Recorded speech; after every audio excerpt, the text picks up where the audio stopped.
Phil. The Adventure of the Blue Carbuncle by Sir Arthur Conan Doyle. Part 1. I had called upon my friend Sherlock Holmes upon the second morning after Christmas, with the intention of wishing him the compliments of the season. He was lounging upon the sofa in a purple dressing-gown, a pipe-rack within his reach upon the right, and a pile of crumpled morning papers, evidently newly studied, near at hand.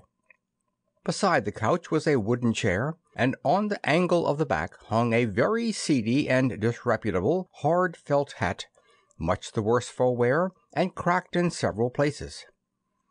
A lens and a forceps lying upon the seat of the chair suggested that the hat had been suspended in this manner for the purpose of examination. "You are engaged," said I. "Perhaps I interrupt you." "Not at all. I am glad to have a friend with whom I can discuss my results. The matter is a perfectly trivial one." He jerked his thumb in the direction of the old hat. "But there are points in connection with it which are not entirely devoid of interest and even of instruction." I seated myself in his armchair and warmed my hands before his crackling fire, for a sharp frost had set in, and the windows were thick with the ice crystals. "I suppose," I remarked, "that, homely as it looks, this thing has some deadly story linked onto it, that it is the clue which will guide you in the solution of some mystery and the punishment of some crime." No crime," said Sherlock Holmes, laughing. "Only one of those whimsical little incidents which will happen when you have 4,000,000 human beings all jostling each other within the space of a few square miles. Amid the action and reaction of so dense a swarm of humanity, every possible combination of events may be expected to take place, and many a little problem will be presented which will be striking and bizarre without being criminal. We have already had experience of such." "So much so," I remarked, "that of the last 6 cases which I have added to my notes, 3 have been entirely free of any legal crime." "Precisely. You allude to my attempt to recover the Irene Adler papers, to the singular case of Miss Mary Sutherland, and to the adventure of the man with the twisted lip. Well, I have no doubt that this small matter will fall into the same innocent category. You know Peterson, the commissionaire?" "Yes." "It is to him that this trophy belongs." "It is his hat?" No, he found it. The owner is unknown. I beg that you will look upon it not as a battered billycock, but as an intellectual problem. And first, as to how it came here. It arrived upon Christmas morning, in company with a good fat goose, which is, I have no doubt, roasting at this moment in front of Peterson's fire. The facts are these. About 4 o'clock on Christmas morning, Peterson, who, as you know, is a very honest fellow, was returning from some small jollification, and was making his way homeward down Tottenham Court Road. In front of him he saw, in the gaslight, a tallish man walking with a slight stagger, and carrying a white goose slung over his shoulder. As he reached the corner of Goodhich Street, a row broke out between this stranger and a little knot of roughs. One of the latter knocked off the man's hat, on which he raised his stick to defend himself, and, swinging it over his head, smashed the shop window behind him. Peterson had rushed forward to protect the stranger from his assailants, but the man, shocked at having broken the window, and seeing an official-looking person in uniform rushing towards him, dropped his goose, took to his heels, and vanished amid the labyrinth of small streets which lie at the back of Tottenham Court Road. The roughs had also fled at the appearance of Peterson, so that he was left in possession of the field of battle, and also of the spoils of victory in the shape of this battered hat and a most unimpeachable Christmas goose, which surely he restored to their owner. My dear fellow, there lies the problem. It is true that "For Mrs. Henry Baker" was printed upon a small cord which was tied to the bird's left leg, and it is also true that the initials H.B. are legible upon the lining of this hat. But as there are some thousands of bakers and some hundreds of Henry Bakers in this city of ours, it is not easy to restore lost property to any one of them." What then did Peterson do?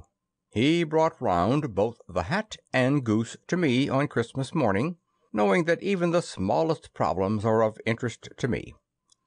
The goose we retained until this morning, when there were signs that, in spite of the slight frost, it would be well that it should be eaten without unnecessary delay.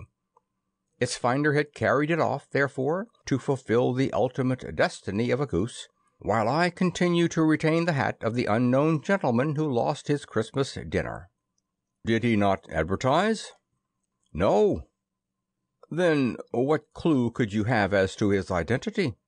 "Only as much as we can deduce." "From his hat?" "Precisely." "But you are joking. What can you gather from this old battered felt?" "Here is my lens. You know my methods. What can you gather yourself as to the individuality of the man who has worn this article?" I took the tattered object in my hands and turned it over rather ruefully. It was a very ordinary black hat of the usual round shape, hard, and much the worse for wear. The lining had been of red silk, but it was a good deal discolored. There was no maker's name, but, as Holmes had remarked, the initials H.B. were scrawled upon one side. It was pierced in the brim for a hat securer, but the elastic was missing. For the rest, it was cracked, exceedingly dusty, and spotted in several places, although there seemed to have been some attempt to hide the discolored patches by smearing them with ink. "I can see nothing," said I, handing it back to my friend. "On the contrary, Watson, you can see everything. You fail, however, to reason from what you see. You are too timid in drawing your inferences." "Then pray tell me, what is it that you can infer from this hat?" He picked it up and gazed at it in the peculiar introspective fashion which was characteristic of him. "It is perhaps less suggestive than it might have been," he remarked, "and yet there are a few inferences which are very distinct, and a few others which represent at least a strong balance of probability. That the man was highly intellectual is of course obvious upon the face of it, and also that he was fairly well to do within the last 3 years, although he has now fallen upon evil days. He had foresight, but has less now than formerly, pointing to a moral retrogression, which, when taken with the decline of his fortunes, seems to indicate some evil influence, probably drink, at work upon him. This may account also for the obvious fact that his wife has ceased to love him." "My dear Holmes!" "He has, however, retained some degree of self-respect," he continued, disregarding my remonstrance. "He is a man who leads a sedentary life, goes out little, is out of training entirely, is middle-aged, has grizzled hair which he has had cut within the last few days, and which he anoints with lime cream. These are the more patent facts which can be deduced from his hat. Also, by the way, that it is extremely improbable that he has gas laid on in his house." "You are certainly joking, Holmes." "Not in the least. Is it possible that even now, when I give you these results, you are unable to see how they are attained?" "I have no doubt that I am very stupid, but I must confess that I am unable to follow you. For example, how did you deduce that this man was intellectual?" For answer, Holmes clapped the hat upon his head. It came right over the forehead and settled upon the bridge of his nose. "It is a question of cubic capacity," said he. "A man with so large a brain must have something in it." "The decline of his fortunes, then." "This hat is 3 years old. These flat brims curled at the edge came in then. It is a hat of the very best quality. Look at the band of ribbed silk and the excellent lining. If this man could afford to buy so expensive a hat 3 years ago, and has had no hat since, then he has assuredly gone down in the world." "Well, that is clear enough, certainly. But how about the foresight and the moral retrogression?" Sherlock Holmes laughed. "Here is the foresight," said he, putting his finger upon the little disc and loop of the hat securer. "They are never sold upon hats. If this man ordered one, it is a sign of a certain amount of foresight, since he went out of his way to take this precaution against the wind. But since we see that he has broken the elastic and has not troubled to replace it, it is obvious that he has less foresight now than formerly, which is a distinct proof of a weakening nature. On the other hand, he has endeavored to conceal some of these stains upon the felt by daubing them with ink, which is a sign that he has not entirely lost his self-respect." "Your reasoning is certainly plausible." "The further points, that he is middle-aged, that his hair is grizzled, that it has been recently cut, and that he uses lime cream, are all to be gathered from a close examination of the lower part of the lining. The lens discloses a large number of hair ends, clean cut by the scissors of the barber. They all appear to be adhesive, and there is a distinct odor of lime cream. This dust, you will observe, is not the gritty gray dust of the street, but the fluffy brown dust of the house, showing that it has been hung up indoors most of the time, while the marks of moisture upon the inside are proof positive that the wearer perspired freely and could therefore hardly be in the best of training." "But his wife! You said that she had ceased to love him." "This hat has not been brushed for weeks. When I see you, my dear Watson, with a week's accumulation of dust upon your hat, and when your wife allows you to go out in such a state, I shall fear that you also have been unfortunate enough to lose your wife's affection." "But he might be a bachelor." "Nay, he was bringing home the goose as a peace offering to his wife. Remember the card upon the bird's leg." "You have an answer to everything. But how on earth do you deduce that the gas is not laid on in his house?" "One tallow stain, or even two, might come by chance. But when I see no less than 5, I think that there can be little doubt that the individual must be brought into frequent contact with burning tallow, walks upstairs at night probably with his hat in one hand and a guttering candle in the other. Anyhow, he never got tallow stains from a gas jet. Are you satisfied?" "Well, it is very ingenious," said I, laughing. "But since, as you said just now, there has been no crime committed and no harm done, save the loss of a goose, all this seems to be rather a waste of energy." Sherlock Holmes had opened his mouth to reply when the door flew open, and Peterson, the commissionaire, rushed into the apartment with flushed cheeks and the face of a man who is dazed with astonishment. "The goose, Mr. Holmes! The goose, sir!" he gasped. "Eh? What of it, then? Has it returned to life and flapped off through the kitchen window?" Holmes twisted himself round upon the sofa to get a fairer view of the man's excited face. "See here, sir! See what my wife found in its crop!" He held out his hand and displayed upon the center of the palm a brilliantly scintillating blue stone, rather smaller than a bean in size, but of such purity and radiance that it twinkled like an electric point in the dark hollow of his hand. Sherlock Holmes sat up with a whistle.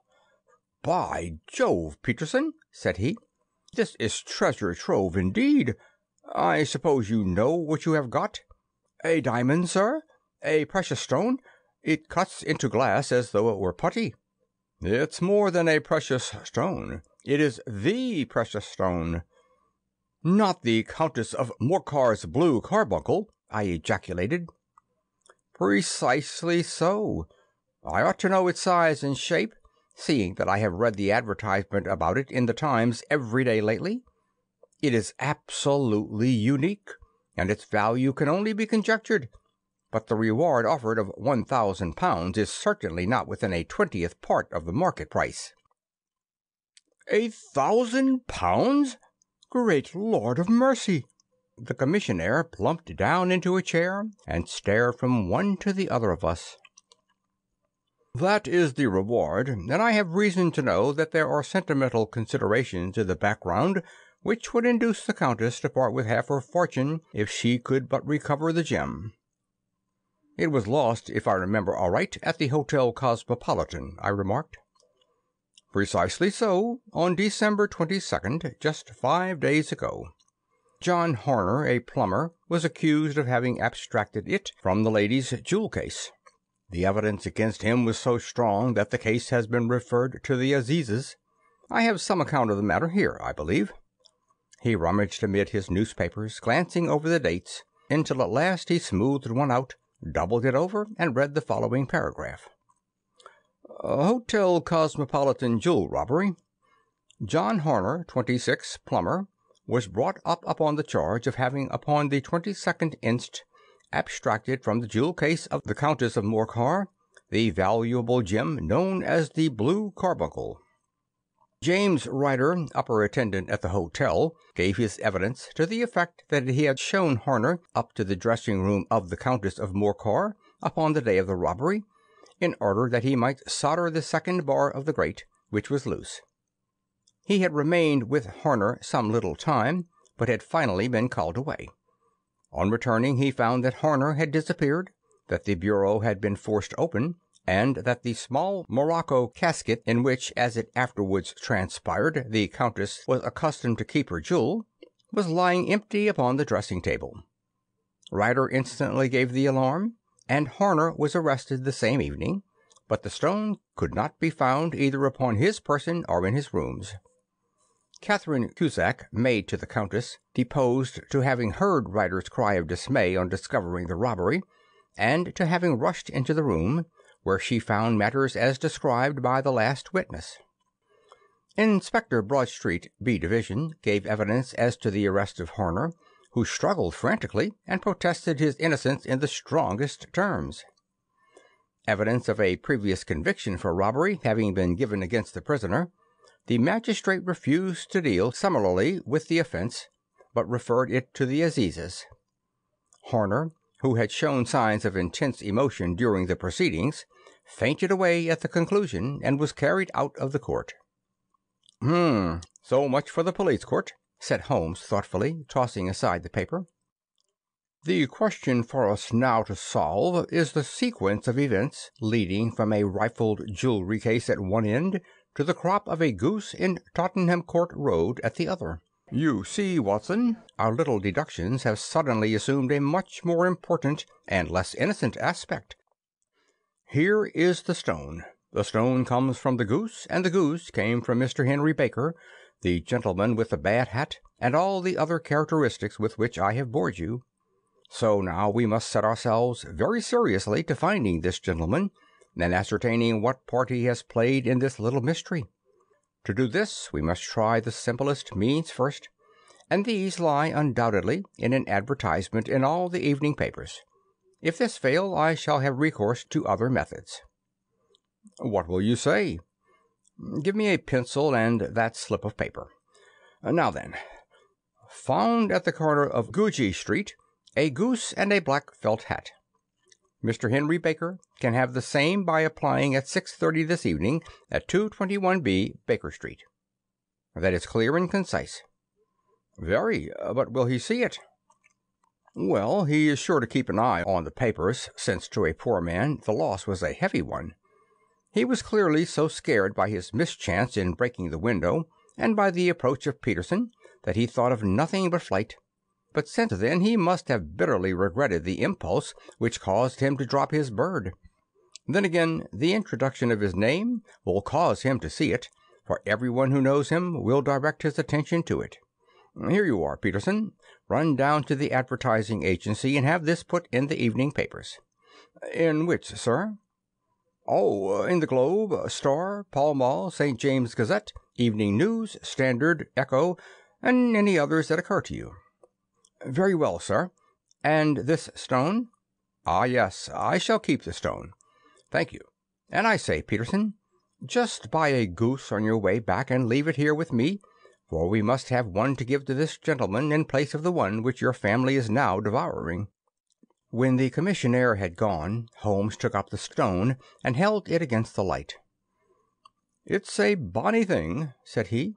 "Just see how it glints and sparkles. Of course it is a nucleus and focus of crime. Every good stone is. They are the devil's pet baits. In the larger and older jewels, every facet may stand for a bloody deed. This stone is not yet 20 years old. It was found in the banks of the Amoy River in southern China, and is remarkable in having every characteristic of the carbuncle, save that it is blue in shade instead of ruby red. In spite of its youth, it has already a sinister history. There have been 2 murders, a vitriol throwing, a suicide, and several robberies brought about for the sake of this 40-grain weight of crystallized charcoal. Who would think that so pretty a toy would be a purveyor to the gallows and the prison? I'll lock it up in my strong box now and drop a line to the Countess to say that we have it."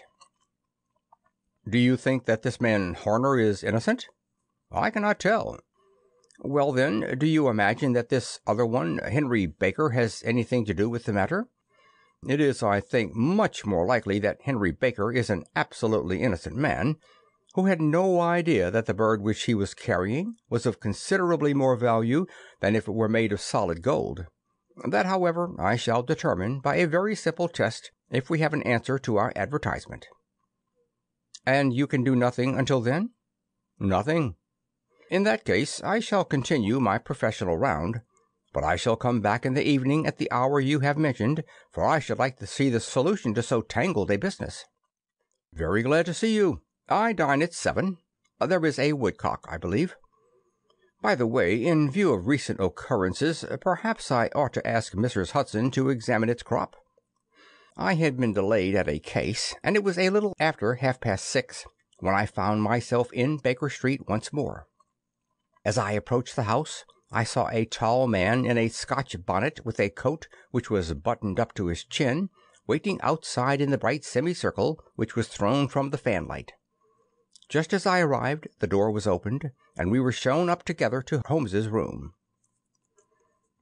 "Mr. Henry Baker, I believe," said he, rising from his armchair and greeting his visitor with the easy air of geniality which he could so readily assume. "Pray take this chair by the fire, Mr. Baker. It is a cold night, and I observe that your circulation is more adopted for summer than for winter. Ah, Watson, you have come just at the right time. Is that your hat, Mr. Baker?" "Yes, sir, that is undoubtedly my hat." He was a large man with rounded shoulders, a massive head, and a broad, intelligent face, sloping down to a pointed beard of grizzled brown. A touch of red in nose and cheeks, with a slight tremor of his extended hand, recalled Holmes's surmise as to his habits. His rusty black frock coat was buttoned right up in front, with the collar turned up, and his lank wrists protruding from his sleeves without a sign of cuff or shirt. He spoke in a slow staccato fashion, choosing his words with care, and gave the impression generally of a man of learning and letters who had had ill usage at the hand of fortune. "We have retained these things for some days," said Holmes, "because we expected to see an advertisement from you giving your address. I am at a loss to know why you did not advertise." Our visitor gave a rather shamefaced laugh. "Shillings have not been so plentiful with me as they once were," he remarked. "I had no doubt that the gang of roughs who assaulted me had carried off both my hat and the bird. I did not care to spend more money in a hopeless attempt at recovering them." "Very naturally. By the way, about the bird, we were compelled to eat it." "To eat it?" Our visitor half rose from his chair in his excitement. "Yes, it would have been of no use to anyone had we not done so. But I presume that this other goose upon the sideboard, which is about the same weight and perfectly fresh, will answer your purpose equally well." "Oh, certainly, certainly," answered Mr. Baker with a sigh of relief. "Of course, we still have the feathers, legs, crop, and so on of your own bird, so if you wish—" The man burst into a hearty laugh. "They might be useful to me as relics of my adventure," said he, But beyond that, I can hardly see what use the disjecta membrae of my late acquaintance are going to be to me. No, sir, I think that, with your permission, I will confine my attentions to the excellent bird which I perceive upon the sideboard." Sherlock Holmes glanced sharply across at me with a slight shrug of his shoulders. "There is your hat, then, and there your bird," said he. "By the way, would it bore you to tell me where you got the other one from? I am somewhat of a fowl fancier, and I have seldom seen a better grown goose." "Certainly, sir," said Baker, who had risen and tucked his newly gained property under his arm. "There are a few of us who frequent the Alpha Inn near the museum. We are to be found in the museum itself during the day, you understand. This year our good host, Windgate by name, instituted a goose club, by which, on consideration of some few pence every week, we were each to receive a bird at Christmas. My pence were duly paid, and the rest is familiar to you. I am much indebted to you, sir, for a Scotch bonnet is fitted neither to my years nor my gravity." With a comical pomposity of manner he bowed solemnly to both of us and strode off upon his way. "So much for Mr. Henry Baker," said Holmes, when he had closed the door behind him. "It is quite certain that he knows nothing whatever about the matter. Are you hungry, Watson?" "Not particularly." "Then I suggest that we turn our dinner into a supper and follow up this clue while it is still hot." "By all means." End of Part 1. Part 2. It was a bitter night, so we drew on our ulsters and wrapped cravats about our throats. Outside, the stars were shining coldly in a cloudless sky, and the breath of the passers-by blew out into smoke like so many pistol shots. Our footfalls rang out crisply and loudly as we swung through the Doctor's Quarter, Wimpole Street, Harley Street, and so through Wigmore Street into Oxford Street. In a quarter of an hour we were in Bloomsbury, at the Alpha Inn, which is a small public house at the corner of one of the streets which turns down into Holborn. Holmes pushed open the door of the private bar and ordered 2 glasses of beer from the ruddy-faced, white-aproned landlord. "Your beer should be excellent, if it is good as your geese," said he. "My geese?" The man seemed surprised. "Yes, I was speaking only half an hour ago to Mr. Henry Baker, who was a member of your goose club." "Ah, yes, I see. But you see, sir, them's not our geese." "Indeed? Whose, then?" "Well, I got the 2 dozen from a salesman in Covent Garden." "Indeed? I know some of them. Which was it?" "Brackenridge is his name." "Ah, I don't know him. Well, here's your good health, landlord, and prosperity to your house. Good night." "Now for Mr. Breckenridge," he continued, buttoning up his coat as we came out into the frosty air. "Remember, Watson, that though we have so homely a thing as a goose at one end of this chain, we have at the other a man who will certainly get 7 years penal servitude unless we can establish his innocence. It is possible that our inquiry may but confirm his guilt, but in any case we have a line of investigation which has been missed by the police, and which a singular chance has placed in our hands. Let us follow it out to the bitter end. Face to the south, then, and quick march." We passed across Holborn, down Endell Street, and so through a zigzag of slums to Covent Garden Market. One of the largest stalls bore the name of Brackenridge upon it, and the proprietor, a horsey-looking man, with a sharp face and trim side whiskers, was helping a boy to put up the shutters. "Good evening. It's a cold night," said Holmes.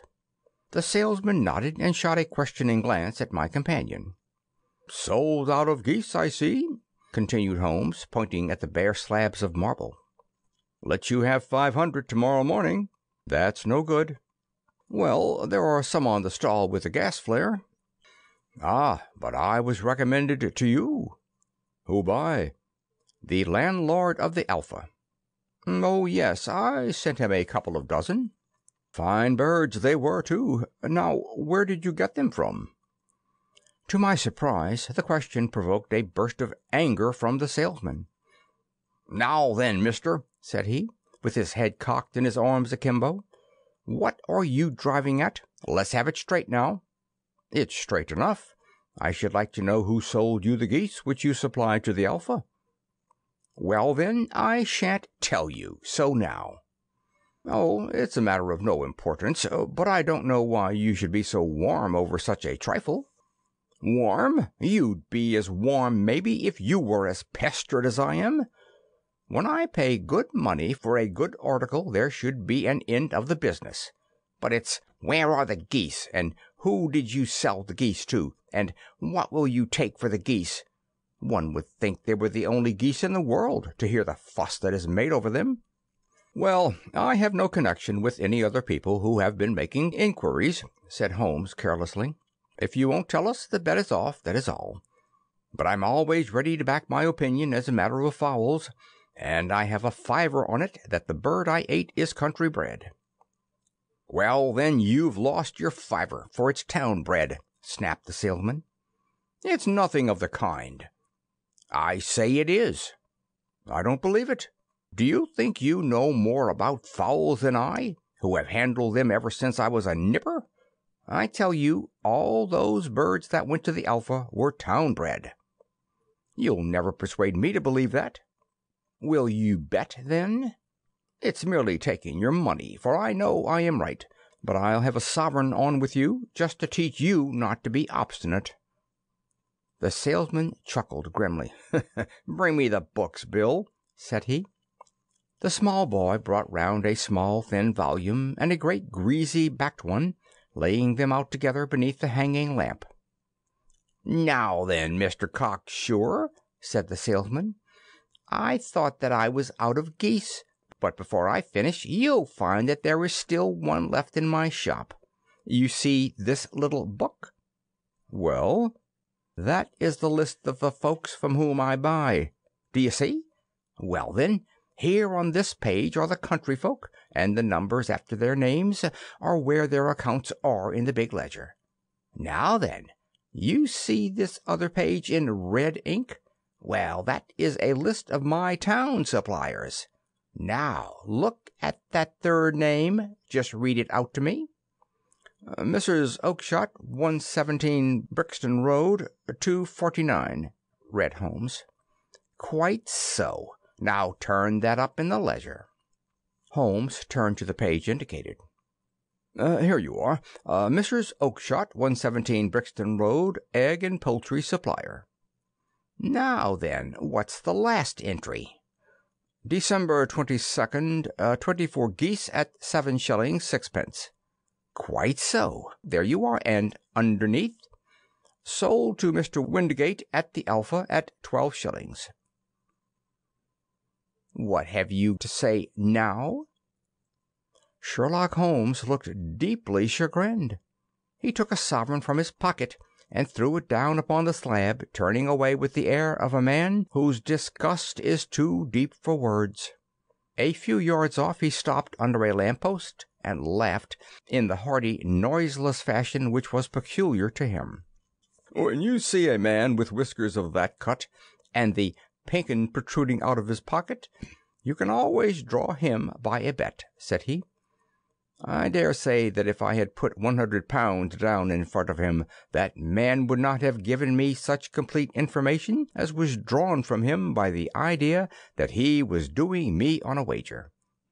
Well, Watson, we are, I fancy, nearing the end of our quest, and the only point which remains to be determined is whether we should go on to this Mrs. Oakshott to-night, or whether we should reserve it for to-morrow. It is clear from what that surly fellow said that there are others beside ourselves who are anxious about the matter, and I should—" His remarks were suddenly cut short by a loud hubbub which broke out from the stall which we had just left.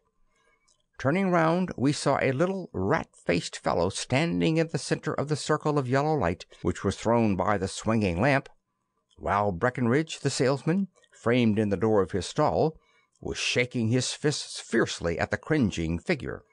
"I've had enough of you and your geese," he shouted. "I wish you were all at the devil together. If you come pestering me any more with your silly talk, I'll set the dog at you. You bring Mrs. Oakshott here, and I'll answer her. But what have you got to do with it? Did I buy the geese off you?" "No, but one of them was mine all the same," whined the little man. "Well, then ask Mrs. Oakshott for it." "She told me to ask you." "Well, you can ask the King of Prussia for all I care. I've had enough of it. Get out of this." He rushed fiercely forward, and the inquirer flitted away into the darkness. "Ha! This may save us a visit to Brixton Road," whispered Holmes. "Come with me, and we will see what is to be made of this fellow." Striding through the scattered knots of people who lounged round the flaring stalls, my companion speedily overtook the little man and touched him upon the shoulder. He sprang round, and I could see in the gaslight that every vestige of colour had been driven from his face. "Who are you, then? What do you want?" he asked in a quavering voice. "You will excuse me," said Holmes blandly, "but I could not help overhearing the questions which you put to the salesman just now. I think that I could be of assistance to you." "You? Who are you? How could you know anything about the matter?" "My name is Sherlock Holmes. It is my business to know what other people don't know." "But you can know nothing of this?" "Excuse me, I know everything of it. You are endeavouring to trace some geese which were sold by Mrs. Oakshott of Brixton Road to a salesman named Breckenridge, by him in turn to Mr. Windigate of the Alpha, and by him to his club, of which Mr. Henry Baker is a member." "Oh, sir, you are the very man whom I have longed to meet!" cried the little fellow with outstretched hands and quivering fingers. "I can hardly explain to you how interested I am in this matter." Sherlock Holmes hailed a four-wheeler which was passing. "In that case, we had better discuss it in a cosy room rather than in this wind-swept market-place," said he. "But pray tell me, before we go farther, who is it that I have the pleasure of assisting?" The man hesitated for an instant. "My name is John Robinson," he answered with a sidelong glance. "No, the real name," said Holmes sweetly. "It is always awkward doing business with an alias." A flush sprang to the white cheeks of the stranger. "Well, then," said he, "my real name is James Ryder." "Precisely so. Head attendant at the Hotel Cosmopolitan. Pray step into the cab, and I shall soon be able to tell you everything which you would wish to know." The little man stood glancing from one to the other of us with half frightened, half hopeful eyes, as one who is not sure whether he is on the verge of a windfall or of a catastrophe. Then he stepped into the cab, and in half an hour we were back in the sitting-room at Baker Street. Nothing had been said during our drive, but the high, thin breathing of our new companion and the clasping and unclaspings of his hands spoke of the nervous tension within him. "Here we are," said Holmes cheerily, as we filed into the room. "The fire looks very seasonable in this weather. You look cold, Mr. Ryder. Pray take the basket chair. I will just put on my slippers before we settle this little matter of yours. Now then, you want to know what became of those geese?" "Yes, sir." "Or rather, I fancy, of that goose. It was one bird, I imagine, in which you were interested, white, with a black bar across the tail?" Ryder quivered with emotion. "Oh, sir," he cried, "can you tell me where it went to?" "It came here." "Here?" "Yes, and a most remarkable bird it proved. I don't wonder that you should take an interest in it. It laid an egg after it was dead, the bonniest, brightest little blue egg that ever was seen. I have it here in my museum." Our visitor staggered to his feet and clutched the mantelpiece with his right hand.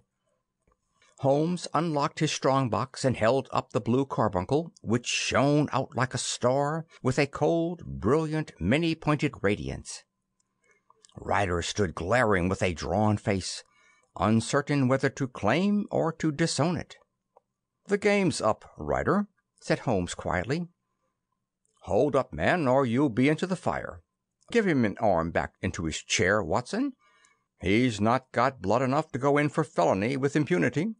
Give him a dash of brandy. So, now he looks a little more human. What a shrimp it is, to be sure." For a moment he had staggered and nearly fallen, but the brandy brought a tinge of color into his cheeks, and he sat staring with frightened eyes at his accuser. "I have almost every link in my hands, and all the proofs which I could possibly need, so there is little which you need tell me. Still, that little may as well be cleared up to make the case complete. You had heard, Ryder, of this blue stone of the Countess of Morcar's?" "It was Catherine Cusack who told me of it," said he in a crackling voice. "I see, her ladyship's waiting maid. Well, the temptation of sudden wealth so easily acquired was too much for you, as it has been for better men before you. But you were not very scrupulous in the means you used. It seems to me, Ryder, that there is the making of a very pretty villain in you. You knew that this man Horner, the plumber, had been concerned in such matters before, and that suspicion would rest the more readily upon him. What did you do then? You made some small job in my lady's room, you and your confederate Cusack, and you managed that he should be the man sent for. Then, when he had left, you rifled the jewel case, raised the alarm, and had this unfortunate man arrested. You then—" Ryder threw himself down suddenly upon the rug and clutched at my companion's knees. "For God's sake, have mercy!" he shrieked. "Think of my father, of my mother. It would break their hearts. I never went wrong before. I never will again. I swear it. I'll swear it on a Bible. Oh, don't bring it into court. For Christ's sake, don't." "Get back into your chair," said Holmes sternly. "It is very well to cringe and crawl now, but you thought little enough of this poor Horner in the dock for a crime of which he knew nothing." "I will fly, Mr. Holmes. I will leave the country, sir. Then the charge against him will break down." We will talk about that. But now let us hear a true account of the next act. How came the stone into the goose, and how came the goose into the open market? Tell us the truth, for there lies your only hope of safety." Ryder passed his tongue over his parched lips. "I will tell you it just as it happened, sir," said he. "When Horner had been arrested, it seemed to me that it would be best for me to get away with the stone at once, for I did not know at what moment the police might not take it into their heads to search me in my room. There was no place about the hotel where it would be safe. I went out as if on some commission, and I made for my sister's house. She had married a man named Oakshott, and lived in Brixton Road, where she fattened fowls for the market. All the way there, every man I met seemed to me to be a policeman or a detective, and for all that it was a cold night, the sweat was pouring down my face before I came to the Brixton Road. My sister asked me what was the matter, and why I was so pale, but I told her I had been upset by the jewel robbery at the hotel. Then I went into the backyard and smoked a pipe and wondered what it would be best to do. I had a friend once called Maudsley, who went to the bad, and he had just been serving his time in Pentonville. One day he had met me and fell into talk about the ways of thieves and how they get rid of what they stole. I knew that he would be true to me, for I knew one or two things about him. So I made up my mind to go right on to Kilburn, where he lived, and take him into my confidence. He would show me how to turn the stone into money, but how to get to him in safety. I thought of the agonies I had gone through in coming from the hotel. I might at any moment be seized and searched, and there would be the stone in my waistcoat pocket. I was leaning against the wall at the time, and looked at the geese which were waddling round my feet, and suddenly an idea came into my head, which showed me how I could beat the best detective that ever lived. My sister had told me some weeks before that I might have the pick of her geese for a Christmas present, and I knew that she was always as good as her word. I would take my goose now, and in it I would carry my stone to Kilburn. There was a little shed in the yard, and behind this I drove one of the birds, a fine big one, white, with a barred tail. I caught it, and prying its bill open, I thrust the stone down its throat as far as my finger could reach. The bird gave a gulp, and I felt the stone pass along its gullet and down into its crop. But the creature flapped and struggled, and out came my sister to know what was the matter. As I turned to speak to her, the brute broke loose and fluttered off among the others. "Whatever were you doing with that bird, Jem?" said she. "Well," said I, "you said you'd give me one for Christmas, and I was feeling which was the fattest." "Oh," says she, "we've set yours aside for you. Jem's bird, we call it. It's the big white one over yonder. There's 26 of them, which makes one for you, and one for us, and 2 dozen for the market." "Thank you, Maggie," says I, "but if it is all the same to you, I'd rather have that one I was handling just now." "The other is a good 3 pound heavier," said she, "and we fattened it expressly for you." "Never mind, I'll have the other, and I'll take it now," said I. "Oh, just as you like," said she, a little huffed. "Which is the one you want, then?" "The white one with the barred tail, right in the middle of the flock." "Oh, very well. Kill it and take it with you." Well, I did what she said, Mr. Holmes, and I carried the bird all the way to Kilburn. I told my pal what I had done, for he was a man that it was easy to tell a thing like that to. He laughed until he choked, and we got a knife and opened the goose. My heart turned to water, for there was no sign of the stone, and I knew that some terrible mistake had occurred. I left the bird, rushed back to my sister's, and hurried into the backyard. There was not a bird to be seen there. "Where are they all, Maggie?" I cried. "Gone to the dealers, Jen." "Which dealers?" "Breckenridge, of Covent Garden." "But was there another with a barred tail?" I asked. "The same as the one I chose?" "Yes, Jim, there were 2 barred-tailed ones, and I could never tell them apart." Well, then, of course, I saw it all, and I ran off as hard as my feet would carry me to this man Breckenridge. But he had sold the lot at once, and not one word would he tell me as to where they had gone. You heard him yourselves tonight. Well, he has always answered me like that. My sister thinks that I am going mad. Sometimes I think that I am myself, and now I am myself a branded thief without ever having touched the wealth for which I sold my character. God help me! God help me!"